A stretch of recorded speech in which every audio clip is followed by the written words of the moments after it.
पहले एक बार फिर से बता दे रहे हैं कि घोल का दो अवयव होता है, घुल्ल और घोलक।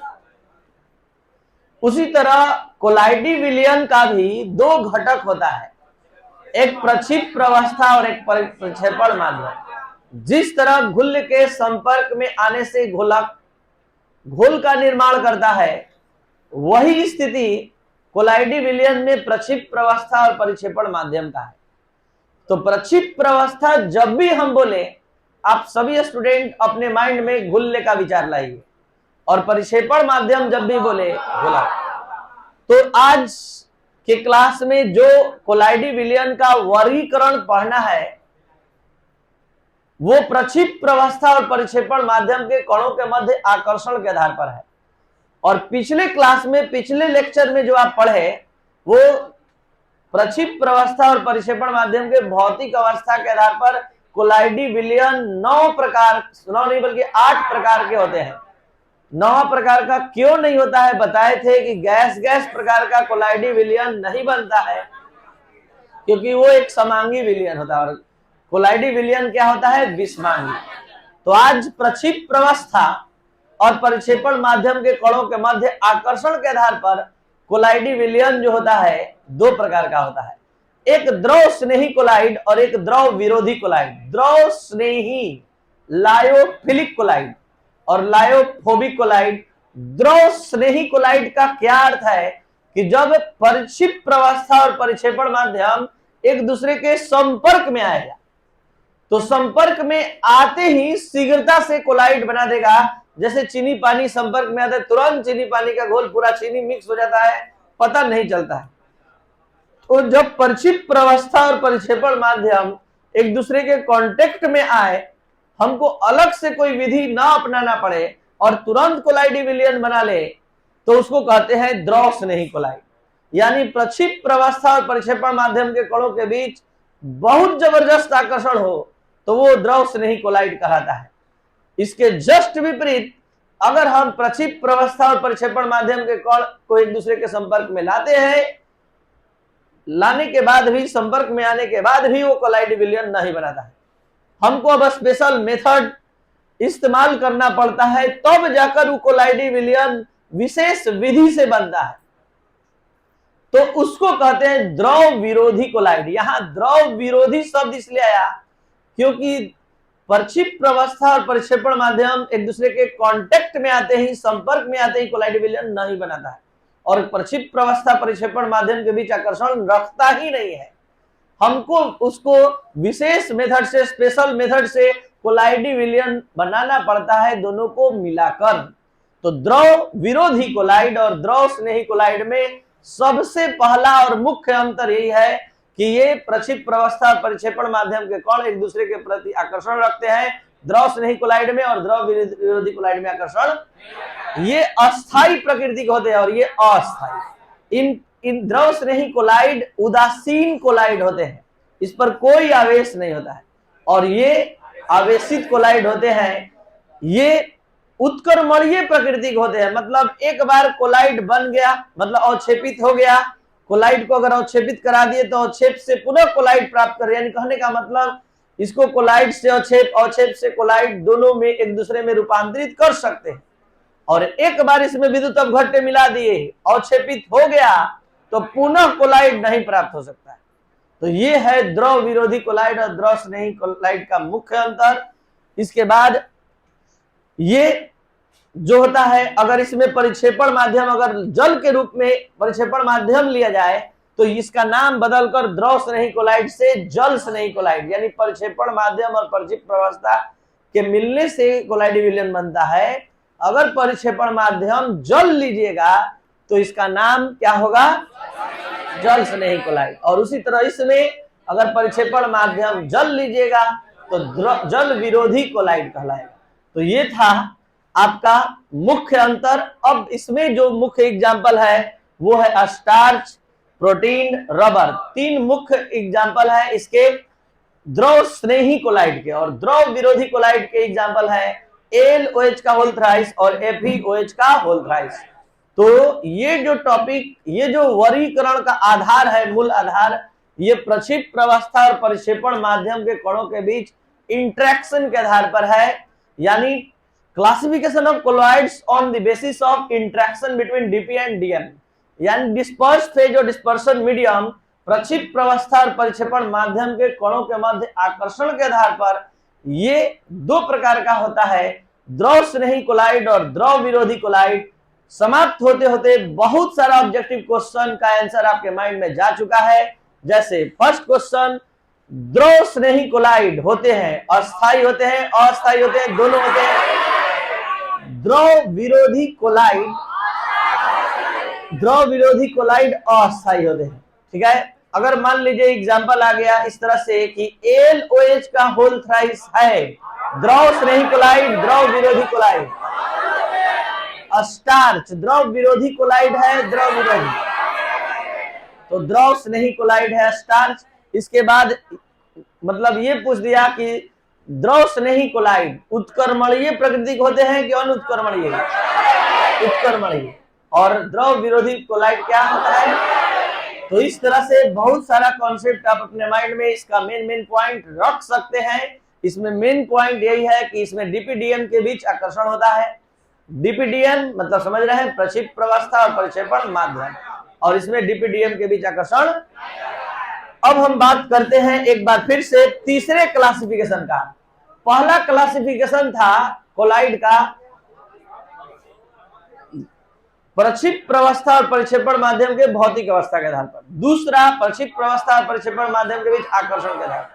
और अब आप ध्यान से समझेंगे, प्रक्षिप्त प्रवस्था के कण के आकार के आधार पर कोलाइडी विलयन का यहाँ वर्गीकरण पढ़ने जा रहे हैं। लेकिन पहले ये तो बता दीजिए कि आप आकार को अपना मेन, कण के आकार को अपना मूल आधार मानने जा रहे हैं। क्या आपको पता भी है कोलाइडी विलयन के कण का आकार का रेंज कितना से कितना होता है? नैनोमीटर में 1 नैनोमीटर से पिकोमीटर्स में 10 पावर 3 pm से 10 पावर 6 pm। अब आप शांति से ध्यान से हमारा बात सुनेंगे तो समझ में आएगा ये वर्गीकरण। सबसे पहला बात कि कोलाइडी विलयन के कणों का जो आकार होता है, यानी प्रक्षिप्त प्रवस्था कणों का जो आकार होता है, वो नैनोमीटर में बात करें तो 1 नैनोमीटर से तो 1000 नैनोमीटर के बीच, और पिकोमीटर में 10 पावर 3 pm से 10 पावर 6 pm के बीच। आप ही सोचिए, जब प्रक्षिप्त प्रवस्था के कण के आकार को अपना मूल आधार बनाएंगे तो ये आकार के आधार पर 3 प्रकार का होता है, बहुआण्विक कोलाइड, दीर्घ आणविक कोलाइड और संगुणित कोलाइड। तो बहुआण्विक कोलाइड के जो अवयवी कण होते हैं वो काफी छोटे छोटे होते हैं। जब ये छोटे छोटे कण आपस में मिल जाते हैं, जुड़ जाते हैं और जुड़कर कोलाइडी विलयन बनाते हैं, तो उसका रेंज, उसके आकार का रेंज 1 नैनोमीटर से 1000 नैनोमीटर के बीच होता है। कब होता है? जब मिल जाते हैं तब। अकेले उनका कैपेसिटी नहीं है कि वो कोलाइडी विलयन के कण का आकार ले ले, मतलब उसके रेंज में तभी आते हैं जब ये छोटे छोटे कण आपस में जुड़ जाते हैं। यानी बहुआण्विक कोलाइड इसका नाम ही इसलिए पड़ा क्योंकि बहुत सारे छोटे छोटे कण या परमाणु आपस में मिलकर बहुआण्विक कोलाइड का निर्माण करते हैं, और उनके अवयवी कणों के मध्य जो होता है वैन डर वाल्स आकर्षण बल होता है। वैन डर वाल्स आकर्षण बल की शक्ति उन कणों को आपस में जोड़ती है। ठीक है, और इसका एक चीज और है कि ये द्रव स्नेही कोलाइड होते हैं। इसका क्या मतलब है? इसका मतलब है कि जो बहुआण्विक कोलाइड तैयार होता है उसमें प्रक्षिप्त प्रवस्था और परिक्षेपण माध्यम के कणों के मध्य आकर्षण होता है। तो ये द्रव स्नेही प्रकृति के होते हैं, और इसका बेस्ट एग्जांपल है सल्फर सॉल्ट। सल्फर सॉल्ट जो तैयार होता है कोलाइडी विलयन, वो बहुत सारे छोटे छोटे सल्फर के कणों से मिलकर बना होता है, इसलिए इसे बहुआण्विक कोलाइड का उदाहरण है। अब बात करते हैं दीर्घ आणविक कोलाइड। नाम से ही स्पष्ट है, मैक्रोमोलिकुलर कोलाइड, दीर्घ आणविक कोलाइड। एक सिंगल मॉलिक्यूल, एक अकेला अणु दीर्घ आणविक कोलाइड का कण होता है। दीर्घ आणविक कोलाइड का कण होता है एक सिंगल अणु। इसमें एक ही अणु का आकार 1 नैनोमीटर से 1000 नैनोमीटर के रेंज में आ जाता है। इसमें बहुत सारे जुड़ते हैं, तब एक 1 नैनोमीटर से 1000 नैनोमीटर के रेंज में आते हैं। इसमें एक सिंगल मॉलिक्यूल जब आ सकता है, इसका मतलब है कि ये बहुलक होते हैं, ये पॉलीमर्स होते हैं। जैसे इथिलीन का पॉलीथीन हो गया, ठीक है, यहां पर नायलॉन हो गया, ये सब क्या है, बहुलक है। तो यहां पर ये जब बड़े अणु होते हैं तो इनका अणु भार क्या होगा, बहुत उच्च होगा। तो ये उच्च अणु भार वाले होते हैं। अभी हमने बताया कि बहुआण्विक कोलाइड द्रव स्नेही कोलाइड होता है और ये द्रव विरोधी कोलाइड होता है। द्रव विरोधी का मतलब है इसके डीपीडीएम में आकर्षण नहीं होता, यानी कि प्रक्षिप्त अवस्था और प्रक्षेपण माध्यम के बीच कोई आकर्षण। और इसका best example starch, protein, cellulose, nylon और पॉलीस्टाइरीन है। अब बात करते हैं संगुणित कोलाइड का। नाम है संगुणित कोलाइड। तो यहां इसका दूसरा नाम इंग्लिश में एसोसिएटेड कोलाइड्स है। इसका बहुत ही बड़ा खासियत है, यह एक ऐसा घोल है, ऐसा विलयन है जो कम सांद्रता पर, यानी घुल्य की कम मात्रा रहेगी तो ये विद्युत अपघट्य का कार्य करेगा, और अधिक सांद्रता रहेगी जब घुल्य की तो ये उच्च सांद्रता पर कोलाइडी विलयन का काम करेगा। यानी संगुणित कोलाइड वैसे कोलाइड होते हैं जो अगर कम सांद्रता वाले होते हैं तो ये लगते हैं कि ये विद्युत अपघट्य है, और जब सांद्रता उच्च होता है, ज्यादा सॉल्यूट होता है, तो ये कोलाइड का व्यवहार करते हैं। और इसमें बहुत सारे आयन्स अवयवी कण के रूप में होते हैं, आयन जिस पर आवेश होता है। एक चीज और, ये हमेशा उच्च सांद्रता पर सभी आयनों का एक समूह तैयार करते हैं जिसे मिसेल कहा जाता है। तो मिसेल का ये निर्माण करते हैं, इसलिए मिसेल कोलाइड भी, मिसेल के नाम से भी इस कोलाइड को जाना जाता है। मिसेल का मतलब बहुत सारे आयनों के मतलब जुड़ने से जिसका निर्माण होता है उसे मिसेल कहते हैं। और मिसेल एक उच्च मतलब सांद्रता के से, एक निश्चित सांद्रता से मान जब उच्च होता है तभी ये मिसेल का निर्माण होता है। तो उस सांद्रता को क्रांतिक मिसेल सांद्रता कहते हैं। यानी सांद्रता का एक निश्चित मान होता है जहां से उच्च मान रहने पर ही वो मिसेल का निर्माण करते हैं, तो उसे क्रांतिक मिसेल सांद्रण कहा जाता है। क्रिटिकल मिसेल्स कॉन्सेंट्रेशन कहा जाता है, सीएमसी कहा जाता है। और जो अवयवी कण होते हैं संगुणित कोलाइड के, वो विद्युत आकर्षण बल द्वारा बंधे होते हैं। और इसका बेस्ट एग्जांपल संगुणित कोलाइड का है साबुन और अपमार्जक। तो आप अभी जो पढ़ रहे थे, ये प्रक्षिप्त अवस्था के कणों के मध्य आकर्षण के आधार पर, प्रक्षिप्त अवस्था के कण के आकार के आधार पर यहां आप कोलाइडी विलयन का प्रकार का अध्ययन कर रहे थे। पहला नाम आया बहुआण्विक कोलाइड, दूसरा दीर्घ आणविक और तीसरा संगुणित। इसका मेन पॉइंट है कि ये छोटे छोटे कणों का समूह होता है। इसका मेन पॉइंट है ये बृहद अणु होते हैं। और इसका मेन पॉइंट है कि ये कम सांद्रता पर विद्युत अपघट्य का व्यवहार करता है और उच्च सांद्रता पर।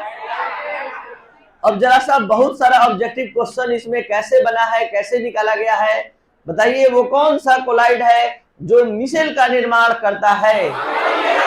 संगुणित कोलाइड। वह कौन सा कोलाइड है जिसमें अवयवी कणों के मध्य वैन डर वाल्स आकर्षण बल होता है? वो कौन सा कोलाइड है जो द्रव विरोधी कोलाइड कहलाता है? दीर्घ आणविक कोलाइड। वो कौन सा कोलाइड है जो जिसका उदाहरण नायलॉन होता है? दीर्घ आणविक कोलाइड। वो कौन सा कोलाइड है जिसका उदाहरण साबुन या अपमार्जक होता है? वो कौन सा कोलाइड है जिसमें अवयवी कण बृहद अणु होते हैं? तो ये था आपका आज का क्लास। सेवा समाप्त हुआ।